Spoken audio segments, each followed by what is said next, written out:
Bonjour ou bonsoir, tout dépend à quelle heure vous écoutez ce podcast de l'ODJ Média. Notre expert invité, Kamal Lardar, partage son avis et ses réflexions. Dans un article qu'il a intitulé « Continent africain, il était une fois l'Europe ». Alors écoutons-le dans ce podcast. L'auteur démarre son article ainsi. L'Europe s'est toujours prise, et continue de se prendre pour la mère des civilisations.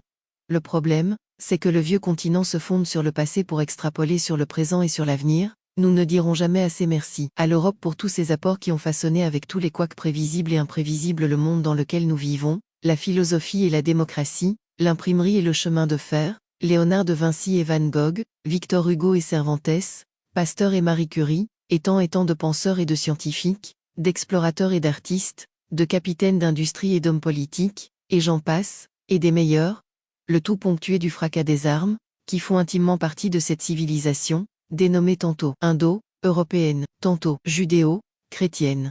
Je me suis souvent demandé ce que l'Inde et la Judée avaient à voir dans l'affaire, mais passons, donc, les Européens ont de tout temps été convaincus qu'on ne civilise pas seulement par le soft power, comme on dit maintenant, éducation, santé, technique, infrastructure, mais qu'il faut parfois, voire souvent, avoir recours à la manière forte pour rendre les populations indigènes plus dociles et plus réceptives, surtout quand il s'agit de sauvages, de barbares ou de mécréants.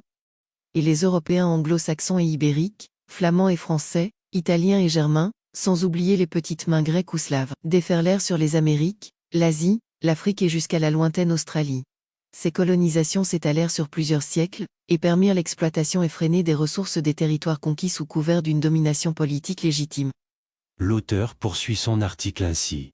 Certes, ce n'est pas l'Europe qui a inventé le colonialisme, et en extrapolant un peu, on peut estimer qu'une horde d'hominidés préhistoriques, qui investissait le territoire d'une horde rivale pour la spolier de sa cueillette et de son gibier aurait pu être qualifié de colonialiste, si le langage en usage l'avait permis, mais la véritable colonisation stricto sensu fut intracontinentale, les Romains en Europe, les Incas et les Aztèques en Amérique du Sud, les Chinois et les Japonais en Asie, sans oublier les conquêtes islamiques au Moyen-Orient, ou l'expansion tentaculaire de l'Empire ottoman, et les jeux de yo-yo des royaumes et empires africains que les historiens occidentaux se sont empressés de mettre sous le boisseau, quand ils ne les ont pas tout simplement gommés dans le cadre de leur entreprise sournoise de déculturation féroce. S'agissant en particulier des conquêtes musulmanes, on ne saurait les considérer comme des entreprises de colonisation au sens propre du terme, sachant que l'objectif d'exploitation et de pillage n'était pas, au départ, à l'ordre du jour et que seule primait la diffusion de la nouvelle foi.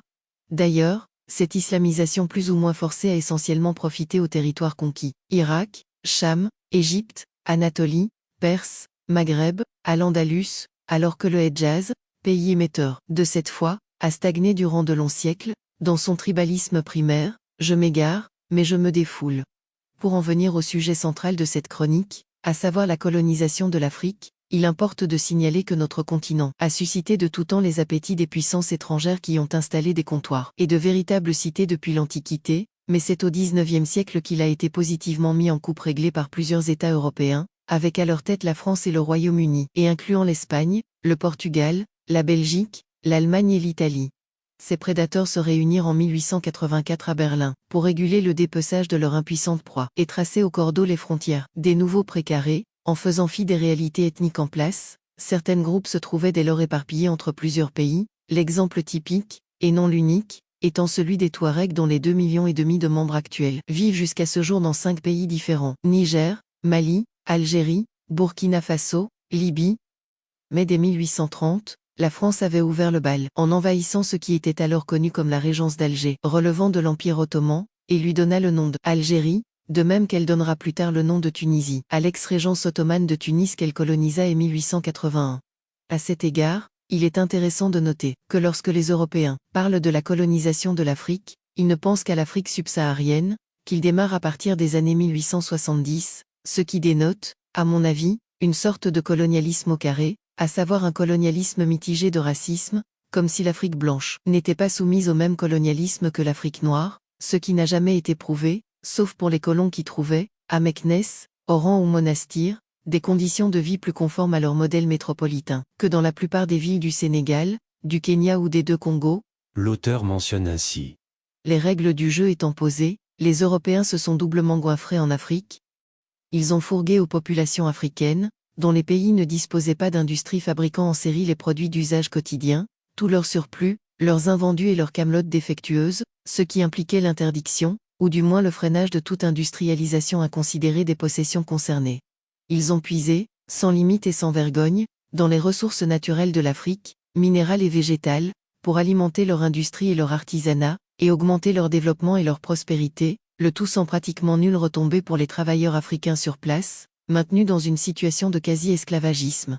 Malheureusement, je n'exagère pas. Mais vous connaissez la rengaine des bienfaits de la colonisation. Sans nous, disent les héritiers putatifs des civilisateurs, vous n'auriez eu ni électricité, ni eau courante, ni école, ni hôpitaux, ni routes, ok, mais qui a payé toutes ces belles choses? Les caisses de l'occupant. Ok, mais à quelle hauteur ces caisses ont-elles été alimentées par les ressources africaines? Certes, l'argent était peut-être africain d'origine, mais rien n'aurait pu être fait sans notre apport scientifique et technologique. L'auteur précise ainsi. À ce niveau, je me permets une digression, qui peut paraître hors de propos, mais qui est passablement édifiante. Dans le lointain Japon, un certain empereur Meiji régna entre 1867 et 1912. Redoutant les velléités colonialistes de l'Occident, il se lança dans une course effrénée vers la modernisation de son pays, coupant l'herbe sous les pieds des colonisateurs potentiels, et devenant un leader non seulement respecté et admiré, mais redouté. Et on connaît la suite de l'itinéraire nippon.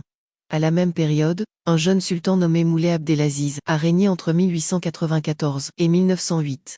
Sans avoir probablement jamais entendu parler de Meiji, il s'évertua à suivre la même trajectoire, à savoir moderniser l'empire chérifien au niveau administratif, fiscal et infrastructurel. Il prépara une constitution et un code des impôts, et se fit même livrer des bicyclettes et une locomotive pour tester ses moyens de transport modernes. La France, à l'affût depuis sa possession algérienne, voyait d'un très mauvais œil cette agitation, qui contrecarrait ses plans expansionnistes.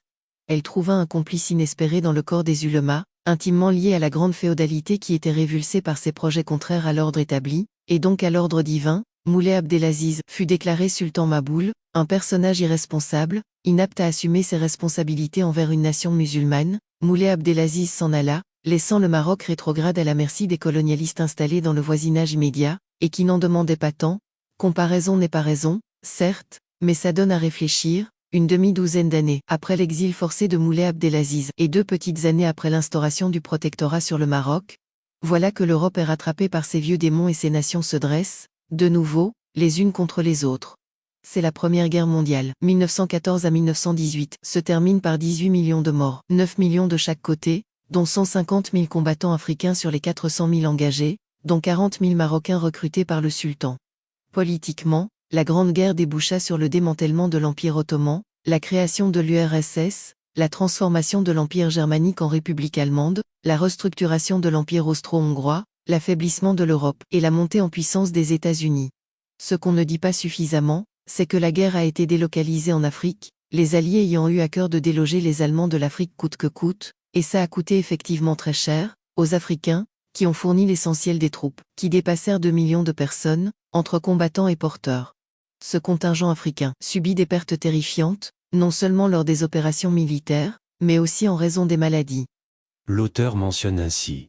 En tout état de cause, les Allemands furent boutés hors de l'Afrique et leurs colonies furent partagées entre la France, l'Angleterre, la Belgique et l'Afrique du Sud. Entre-temps, les alliés occidentaux avaient fait des promesses formelles à des leaders d'opinion africains d'accorder, après la guerre, des avancées politiques et sociales significatives au profit des populations autochtones, mais au lendemain de la guerre, les Européens n'honorèrent pas le moindre de leurs engagements et l'on revint au petit train-train colonial d'antan, en apparence, parce que la grande nouveauté, c'était la naissance de l'élan nationaliste en Afrique, un élan qui ira jusqu'au bout. Kainkaa.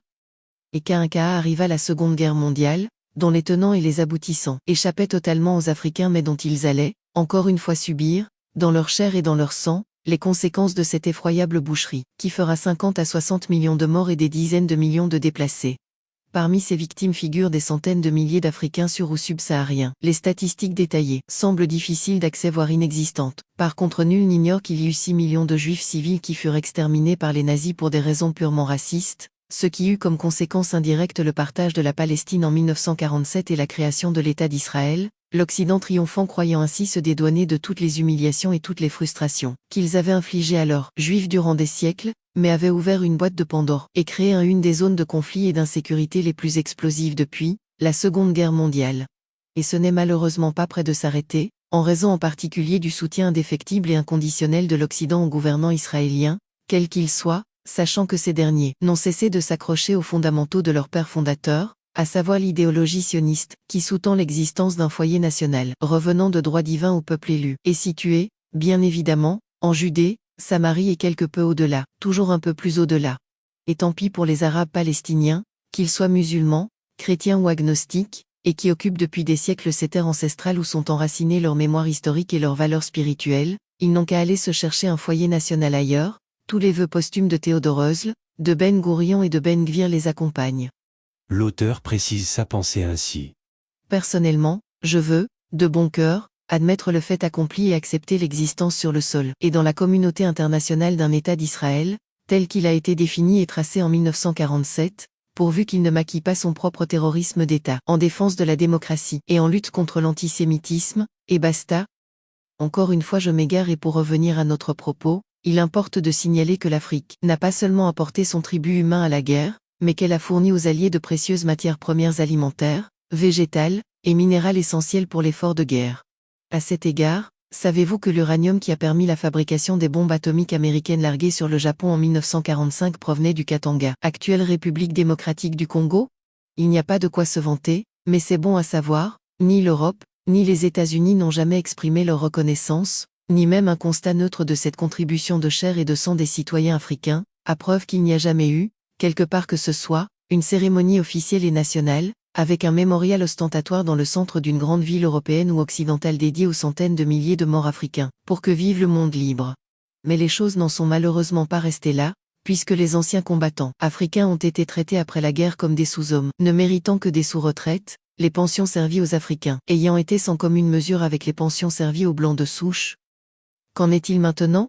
La fin de la Seconde Guerre mondiale a ouvert une ère nouvelle et inédite dans les équilibres internationaux, le monde obéissait désormais à une bipolarisation USA/URSS, l'Europe ne conservant plus que la portion congrue, étant en plus obligée de concéder l'indépendance aux peuples des territoires coloniaux. Cette dynamique concernait en particulier la Grande-Bretagne et la France.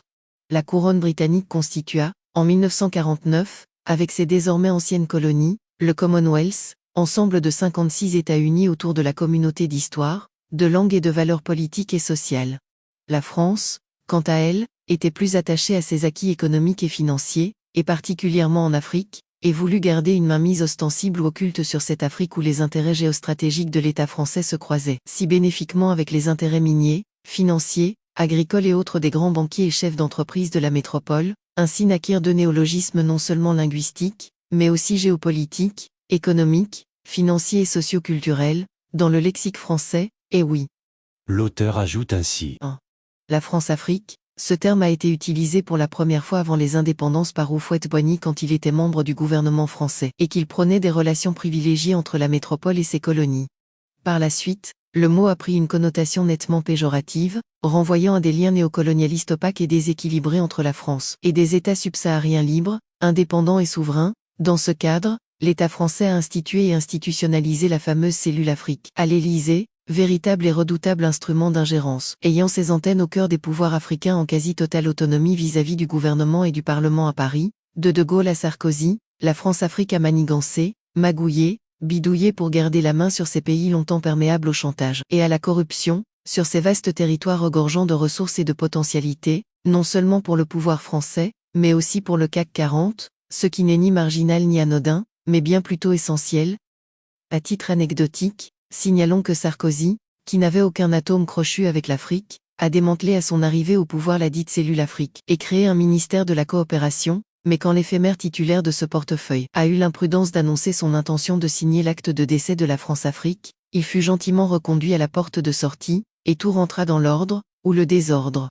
Bien plus, le président français brûla ses dernières cartes avec l'Afrique en déclarant tout de go, à Dakar, que l'Afrique n'est pas suffisamment entrée dans l'histoire, alors que ceux qui lui écrivaient ces discours, et lui-même, auraient dû savoir que c'est justement par l'Afrique que l'humanité tout entière est entrée dans l'histoire, mais le racisme rend sourd, aveugle et inculte, depuis les indépendances africaines, qui datent des années 1960, beaucoup d'eau a coulé sous les ponts des fleuves Casamance, Niger, Congo tout autant que sous les ponts des fleuves Bourregreg, Oumerabia et Sebou. Pour dire les choses clairement, l'Afrique possède désormais des élites politiques, économiques, socioculturelles et communicantes, n'ayant rien à envier à celles issues de la Sorbonne, de Polytechnique ou de Sciences Po, de même que les sociétés civiles africaines montent rapidement en puissance en matière de défense de leurs droits politiques, civiques et individuels, tout en se débarrassant progressivement, mais sûrement de ce complexe du colonisé qui veut, coûte que coûte, nous persuader que nous sommes et que nous resterons des mineurs irresponsables accrochés aux mamelles de leurs nounous. Cette époque ringarde n'est pas totalement révolue, mais presque, et l'Afrique anciennement française se dirige tranquillement, mais résolument, vers une intégration intra-africaine fondée sur une coopération sincère et décomplexée, mutuellement profitable et pariant sur le long terme, et non pas sur les profits immédiats comme le prônait la vision colonialiste. 2. Le franc CFA, mis en place dès 1945, ce système monétaire est actuellement adopté par 14 pays subsahariens, anciennement colonies françaises. Indexé sur l'euro, il permet aux pays membres une certaine stabilité financière, mais leurs banques centrales ont l'obligation de placer 50% de leurs réserves de change auprès du Trésor français. Par ailleurs, leurs ministres des Finances se réunissent régulièrement à Paris avec les autorités françaises pour s'entendre sur un programme d'utilisation des ressources. On l'aura compris, le franc CFA est le bras séculier de la France-Afrique, lui permettant de déployer sa politique de domination et sa stratégie d'exploitation, sans coup férir. Cet outil de travail est tellement précieux pour ses promoteurs que sa préservation, coûte que coûte, est liée, selon certains, à des actes criminels, et de citer en particulier deux cas effrayants. La Guinée, à l'indépendance de son pays, son président Sékou Touré quitta la zone CFA et créa le franc guinéen. Du jour au lendemain, la Guinée fut inondée de fausses monnaies, ce qui entraîna l'effondrement de l'économie guinéenne. Le Togo, quelque temps après son accession à la présidence, Sylvanus Olympio, qui était auparavant Premier ministre et qui savait de quoi il parlait, annonça officiellement sa décision de sortir son pays de la zone CFA. Cette déclaration suffit pour déclencher un coup d'État et son assassinat, demeuré impuni. Avis aux amateurs ? Malheureusement pour nos amis français, et nous en avons plusieurs, leur pays fait de plus en plus figure de has-been sur la scène internationale. Et ceci est particulièrement flagrant pour ce qui concerne l'Afrique où la concurrence est devenue très rude avec l'entrée en scène de gros calibres comme les États-Unis, la Chine, la Russie, le Japon, sans oublier la Turquie, et le Maroc. La dernière carte que voulait jouer l'Élysée en Afrique, celle de la sécurisation des régimes amis, par des opérations militaires interminables et sans réelle efficacité, a atteint ses limites et les troupes françaises ont été poliment invitées à réintégrer leur caserne hexagonale. Et voilà. Maintenant nous en sommes là, et je ne voudrais pas, pour conclure, verser dans la gloriole ou le lyrisme. Je me contenterai de quelques chiffres qui parlent d'eux-mêmes, et dont chacun peut tirer, ou pas, les conclusions qu'il veut. Europe, 10 millions km², Afrique, 30 millions km². Europe, 700 millions habitants Afrique, 1,2 milliard habitants. Europe, un des leaders de l'agriculture mondiale, mais terre saturée, techniques contestées et besoin d'importation de plus en plus de produits exotiques ou rares. Afrique, 70% des Africains vivent en zone rurale souvent sous le seuil de pauvreté, alors que seuls 10% des terres arables sont exploitées et des études sérieuses affirment que l'exploitation de toutes les terres agricoles africaines permettrait de nourrir entre 6 et 10 milliards d'êtres humains. Ceci sans oublier les richesses halieutiques, qui sont allègrement pillées et qui jouent un rôle incomparable dans la filière alimentaire du genre humain. Europe, épuisement rapide et irréversible des richesses naturelles devenues essentielles pour la survie et le développement des industries et des hautes technologies occidentales. Pour conclure, l'auteur résume son article ainsi. Pour résumer, disons que l'Afrique dispose de pratiquement tout ce dont le monde entier a besoin en termes de ressources minérales, énergétiques, agricoles, halieutiques, pour poursuivre le développement de l'humanité, et son existence même. Il suffirait de se retrousser les manches. Rédigé par Kamal Lardar et lu par l'intelligence artificielle de l'ODJ Media. Merci d'avoir écouté ce podcast de l'ODJ Media, ce bouquet de supports numériques, portail, magazine mensuel connecté, web radio et web TV. N'oubliez pas de télécharger notre application l'ODJ Mobile sur Play Store et de vous abonner à notre chaîne YouTube l'ODJ TV. Vous pouvez, aussi, nous suivre sur nos réseaux sociaux, Instagram, Facebook, TikTok, LinkedIn et Twitter. Ou encore, vous inscrire sur notre newsletter quotidienne à partir du portail l'odj.ma. Alors, on se dit au prochain podcast de nos experts invités. Et à très bientôt, si et seulement si vous le voulez bien.